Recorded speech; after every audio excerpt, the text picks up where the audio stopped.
Hi guys, मेरा नाम आरिफ और आप देख रहे हैं मेरे यूट्यूब चैनल डेड गैरिफ। गाइस, चैनल में आप सभी का बहुत बहुत स्वागत है और उम्मीद करता हूँ आप सब बहुत बहुत बढ़िया होंगे। ठीक है, तो आज की इस वीडियो में आपसे डिस्कस करने वाला हूँ कि आपका अगर फर्स्ट राउंड अलॉटमेंट में आपने फीस पेमेंट कर दिया और आपने फ्रीज भी कर दिया, आपने कॉलेज भी सेलेक्ट कर लिया और आपने पूरा अपना प्रोसेस कर लिया, तो अब आपको कौन कौन से डॉक्यूमेंट्स हैं जिसको आपको रेडी रखना है ताकि आप जब कॉलेज में एडमिशन कराने जाओ वहाँ पर कोई भी दिक्कत ना हो।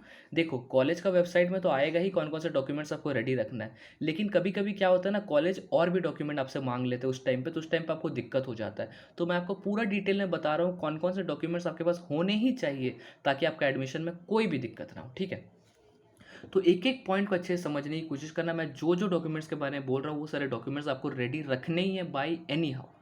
सबसे पहले मैं आपसे बात कर लेता हूँ, जो बेसिक डॉक्यूमेंट्स आपके पास होने चाहिए वो है आपके क्लास 10th के मार्कशीट, क्लास 12th के मार्कशीट। सिर्फ मार्कशीट नहीं, passing certificate as well as marksheet आपके पास दोनों ही होने चाहिए। क्लास 10th के भी होने चाहिए, क्लास 12th के भी होने चाहिए, ये आपके पास बेसिक होने ही चाहिए।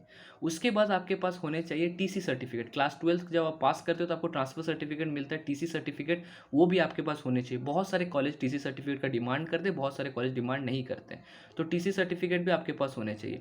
उसके बाद आपके पास क्या होना चाहिए, उसके बाद आपके पास रेसिडेंट सर्टिफिकेट होना चाहिए और उसके बाद आपके पास इनकम सर्टिफिकेट होना चाहिए। Resident certificate plus income certificate आपके पास ये दोनों सर्टिफिकेट होने चाहिए। उसके बाद अगर आपने कोई कैटेगरी से फॉर्म भरा, मानो ईडब्ल्यूएस से भरा है या फिर आपने ओबीसी से भरा है या फिर आपने कोई भी और कैटेगरी, एसटी एससी कैटेगरी हो गया, आपका एक्स सर्विसमैन कैटेगरी हो गया, ये सारे जितने भी कैटेगरीज है वो सारे के डॉक्यूमेंट्स अप टू डेट आपके पास होने चाहिए। और इनकम सर्टिफिकेट का ध्यान रखना गाइस, लास्ट 6 मंथ्स का इनकम सर्टिफिकेट जो होता है वो वैलिड होता है। तो अगर आपके पास 5 साल पुराना इनकम सर्टिफिकेट है तो वो कोई काम में नहीं आएगा, आपको लेटेस्ट इनकम सर्टिफिकेट आपका होना चाहिए, बिकॉज इनकम सर्टिफिकेट का वैलिडिटी 6 मंथ्स का रहता है कॉलेज के हिसाब से। तो लेटेस्ट इनकम सर्टिफिकेट आपके पास होने चाहिए। रेसिडेंट सर्टिफिकेट पुराना होने से भी चलेगा, कोई दिक्कत वाली बात नहीं है। ये सारे हो गए जो बेसिक डॉक्यूमेंट्स आपको चाहिए ही चाहिए। और कुछ एक्स्ट्रा डॉक्यूमेंट्स के बारे में अगर मैं बात करूँ तो आपको कुछ और भी डॉक्यूमेंट्स आप रख लेना। फॉर एग्जाम्पल मान लो कि आपने कॉलेज के आईडी कार्ड का जेरॉक्स रख लेना, वो सब काम में आता नहीं, लेकिन फिर भी एक हेल्प के लिए मैं बोल रहा हूँ रख लेना। उसके साथ साथ आपने जो कॉलेज का जो पेमेंट किया है 10,000 रुपीज़, जो आपने फीस पेमेंट की है ना, वो फीस पेमेंट का रिसीट आपके पास दो होना चाहिए, दो जेरॉक्स उसका निकाल के रख लेना।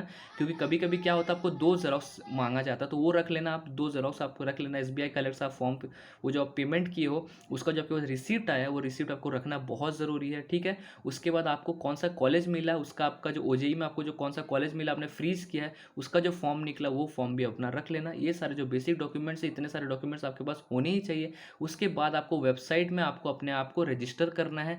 जो भी कॉलेज में आप एडमिशन कराने जाते हो, मानो आईजीआईटी सारंग में रजिस्टर कराने जाते हो, तो वहाँ पर ही आपको ऑनलाइन अपने आप को पहले रजिस्टर करना है उनके वेबसाइट में जाके। वो कैसे करना है, उनके जो वेबसाइट है वहाँ आपको नोटिस सेक्शन में दिखेगा रजिस्टर करने का, तो वहाँ आप जाके अपने आप को रजिस्टर कर लेना। अभी शायद वो एक्टिवेट नहीं हुआ होगा, सब कॉलेज का अपना अपना एक्टिवेट होता है, तो जब कॉलेज का एडमिशन टाइम आता है उस टाइम पर वो लिंक को एक्टिवेट किया जाता है। वो लिंक में जाके अपने आप को रजिस्टर कर लेना और रजिस्टर करने का उसका भी प्रिंट निकाल लेना। इतने सारे बेसिक डॉक्यूमेंट्स है जिसका आपके पास होना ही चाहिए 100%, ताकि आपका एडमिशन में कोई भी दिक्कत ना हो। और साथ ही साथ अपना 4 पासपोर्ट साइज फोटो अपने पास हमेशा रेडी रखना। ठीक है, ये बेसिक डॉक्यूमेंट्स है। और ये डॉक्यूमेंट्स को आपका कॉलेज की तरफ से आपको बताया जाएगा कि अरेंजमेंट का प्रोसेस क्या है, मतलब 1 नंबर में क्या होना चाहिए, 2 नंबर में क्या होना चाहिए, 3 नंबर में क्या होना चाहिए, वही हिसाब से आपने आपको अरेंज करना। मानो आपका दिया गया है 1 नंबर में क्लास 10th का सर्टिफिकेट, उसके बाद 12th का सर्टिफिकेट, तो उसी लेवल के हिसाब से अपने आपको अरेंज करते जाना, ताकि जो जब आपका जो काउंसलिंग के टाइम है, जब कॉलेज में जो काउंसलिंग होता है वहाँ पर ही जो टीचर बैठे होते हैं, जो आपका रिपोर्ट सब देखते रहते हैं, उनको गुस्सा ना आ जाए। क्योंकि बहुत बार बच्चे क्या होते हैं, इनकम सर्टिफिकेट को ऊपर रख देते हैं, रेसिडेंट सर्टिफिकेट को नीचे रख देते हैं,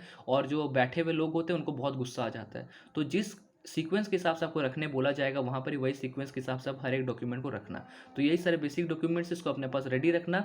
और गाइस आने वाले समय में और भी बढ़िया बढ़िया चीज़ें आपको बताऊंगा ताकि आपका एडमिशन में कोई भी दिक्कत ना हो। तो गाइस उम्मीद करता हूँ आपको चीज़ें क्लियर हो गई। अगर आपको चीज़ें क्लियर हुई तो चैनल को सब्सक्राइब करो और दोस्तों तक शेयर करो। तो मिलते हैं एक और फ्रेश और अमेजिंग वीडियो के साथ, तब तक के लिए अस्सलाम वालेकुम, नमस्कार, जय हिंद एंड वंदे मातरम।